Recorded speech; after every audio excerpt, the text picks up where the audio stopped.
Well, human trafficking is a worldwide issue, but you may not realize how significant it is right here in Hampton Roads. Well, this month, Letitia's House Foundation, it's a Williamsburg-based nonprofit, is holding a gala to fight this. And Elizabeth Ameling from Letitia's House Foundation joins me now. We're going to talk about the event here in just a moment, but first, I want to get into Hampton Roads, the fact that it is huge here, and this area is prime for human trafficking. Tell us about that. Yes, Hampton Roads, Virginia. A lot of people don't know we're a small state, but we're number 9 according to Polaris for trafficking in the United States. And Hampton Roads is the number 2 hotspot. Northern Virginia's number 1. We're now number 2. Well, we have, a couple of airports here, the interstates, our population is very transient, so all of that lends to trafficking, is that right? Absolutely, it sure does. And we have a lot of military bases, and we have a lot of vacation spots, lots of hotels, the hotel industry. Right. Absolutely. And we were talking during the break about the young people that, get into trafficking. You kind of think initially, well, they're coming from other places, but so many of them come from right here in this area. Absolutely. At Letitia's House, overwhelmingly our residents are from Virginia. And in 12 years since I've been doing this work, we've had 1 foreign-born prostitute. Wow. So most of the girls are our daughters, granddaughters, neighbors' kids.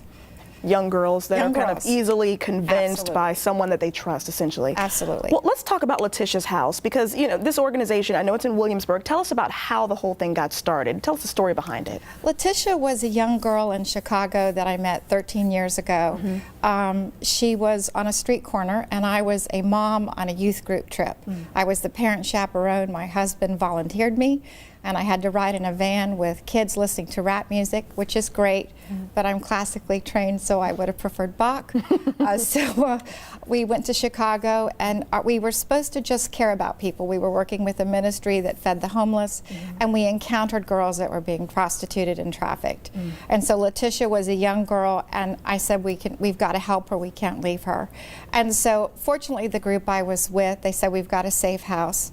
So we rescued her from her pimp. She was making, it sounds incredible, but she was being trafficked as a child, although she was in her 20s, and she was making $2,000 a trick as a child. They sold her as a child. So she'd been trafficked when she was 12. Well, the national average for girls to be trafficked is 12 to 14. Wow. And little boys is 7 to 9. Wow. She stayed there from then. And so from there, the organization started. And really quickly, because we have about 30 seconds left, let people know about the gala. What can they expect? We have some information up right now, but what can they see there? The gala's wonderful. It's at the Two Rivers Country Club. It's dancing, wine, food. We raise a paddle for emergency medical care and psychiatric care, which is important. It's a really great event. It changes lives. Awesome. Thank you so much, Elizabeth. Thank you. And thank you for all you do to bring so much awareness to this very important issue for us. Thank you. All right, we'll be right back.